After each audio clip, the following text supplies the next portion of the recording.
Hey, Shalom, this is your brother Yawanathan. First and foremost, I want to give all praises to the Most High, Yahweh, Bahashim, Yahushai, Bahashim Rakakadash. I want to give double honors to the apostles and the elders of Great Millstone. And I want to say Shalom to all the brothers and, of course, the few sisters who are pursuing this truth in sincerity. All right, may the blessing of election be upon your house. So the Elder Benatazakba sent me this clip that I'm going to play for you guys, and we're going to respond to it. I know the Apostle Tahar responded to it already, and I think a few other brothers. But with no further ado, here we go. Some Christians who say things like, if it ain't in the book, it ain't real. What are you talking about? You mean to tell me you got the audacity to think that everything God wants you to know can only be found in the Bible? When you worship the Bible more than you worship God, it's called bibliolatry. Somebody may be saying, so what are you saying, Pastor? We don't need the Bible? I'm not saying that you don't need the Bible. I'm saying put it in its proper perspective. You sitting up here talking about Abraham, Isaac, and Jacob, quoting Ezekiel, Malachi, Daniel, Shadrach, Meshach, and Abednego. You are talking, we preach every week about folk who had no Bible. Moses had no Bible. Joshua had no Bible. Abraham had no Bible. All they had was a word from God they heard and a feeling in their heart.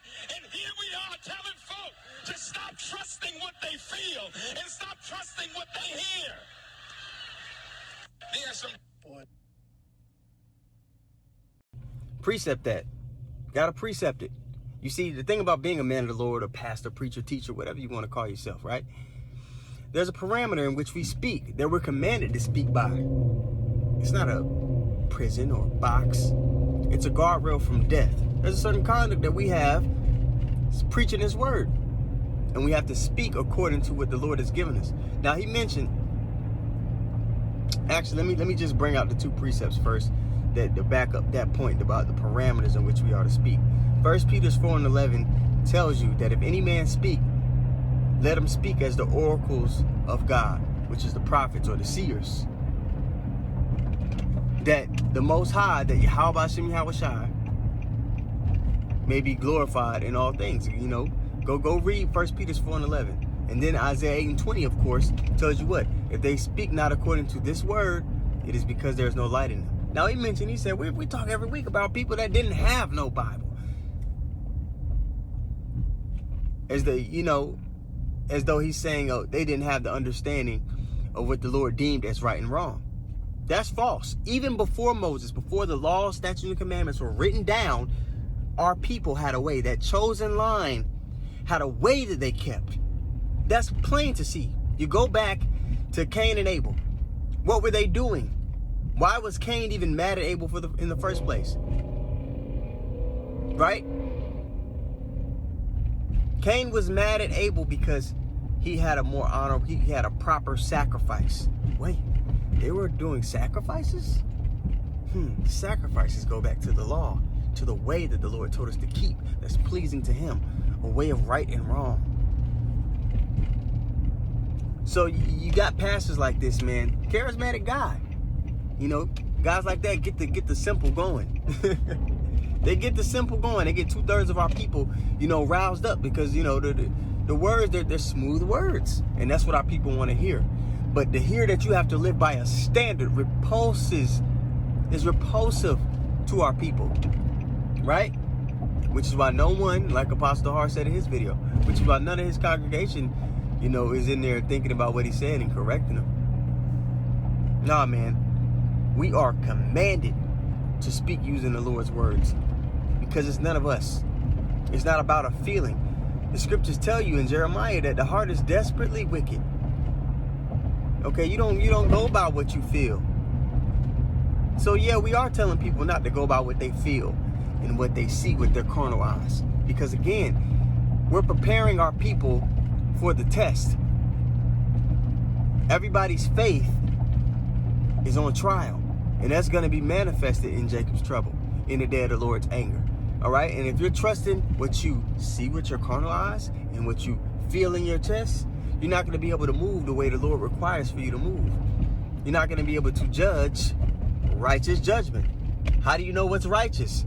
It's written in the scriptures. So people, they listen to guys like this. You know, it's because they're allotted to be blind to, you know, the Lord's way. Christians are blinded. Most people who, you know, go sit up in that church every day, you got to be a fool. You got to be a fool to run across this truth, or, you know, and not even really even question it or go look into it for yourself, to dedicate your life, you know, your existence. Oh yeah, you know, they're not really dedicated to Christianity. They're not really dedicated up to the Lord's way. Christians aren't. They worship Baal. They're really Satanists. You know. That's what they're really about. I was gonna say they're not dedicated to the, you know, to righteousness or anything, but you know, that's not even what modern Christianity is about. It's do as thou wilt, you know. That's what modern Christianity is. So, you know, when we get to talking about righteousness and faith and the prophecies, they don't even talk about prophecy at all. They don't even have the spirit of who the world ignorantly calls Jesus, which his real name is Yahweh Shai. Revelation 19:10 tells you, Revelation 19:10, so like it tells you that the spirit of Yahweh Shai is the spirit of prophecy. But they don't know prophecies at all in the church.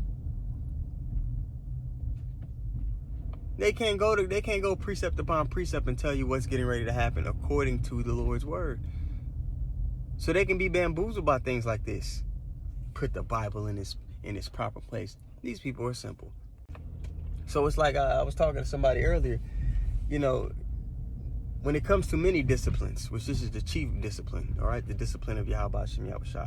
But the analogy I was talking about was basketball. I was like, if somebody's watching basketball, bro, and they never played it or interacted and played the game, they'll be like, oh, the game's simple enough. You just you got to put the ball in that basket. But there would be things that they don't know that they don't know. Like, they don't even know that there's plays. They don't know that there's screens I have to set. And there's different types of reads off of screens. Like, I could curl the screen. I could flare it.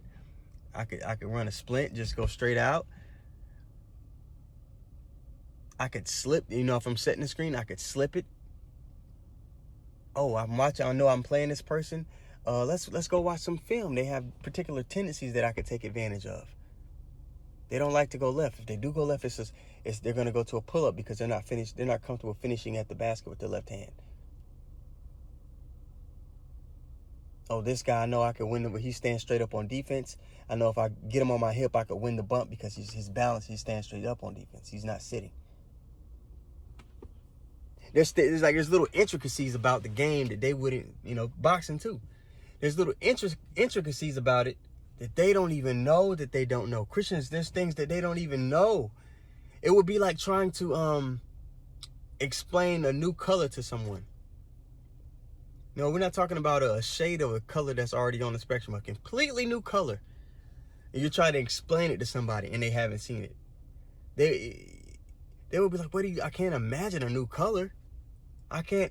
That's the Lord has blinded them. So us trying to really plead and correct these Christians and tell them, you know, hey man, look at this. Did you consider this? It's like trying to explain a new color to them that they haven't seen. Only the people who the Lord has chosen have been allowed to see this new color. So try to explain it to somebody who's never seen it in the first place. It's an impossible task. We're not going to override what the lot the Lord has given somebody. If he's giving somebody over to the lot of being a 2/3 and not getting this thing, no matter what you do, no matter how articulate you are, you know, how charismatic you are, you know, how many precepts you know, there's no way you could get someone who the Lord hasn't chosen to comprehend this thing. And that's the majority of these Christians, man. They're through, they're finished, and they're not going to get it. All right? So, that, you know, I meant to do it last night, and I had this emptiness in my chest because I knew I should have just buckled down and did the lesson last night. Now I waited. Yeah, but striving to get better every day. So Lord willing, the lesson was edifying, man. I want to give all praises once more to Yahweh, Bahashem, Yahweh Shai, Bahashem, Rakah, Kodash. I want to give double honors to the apostles and the elders of Great Millstone. And I want to say shalom to all the brothers and, of course, the few sisters who are pursuing this truth in sincerity. All right? May the blessing of election be upon your house. Shalom.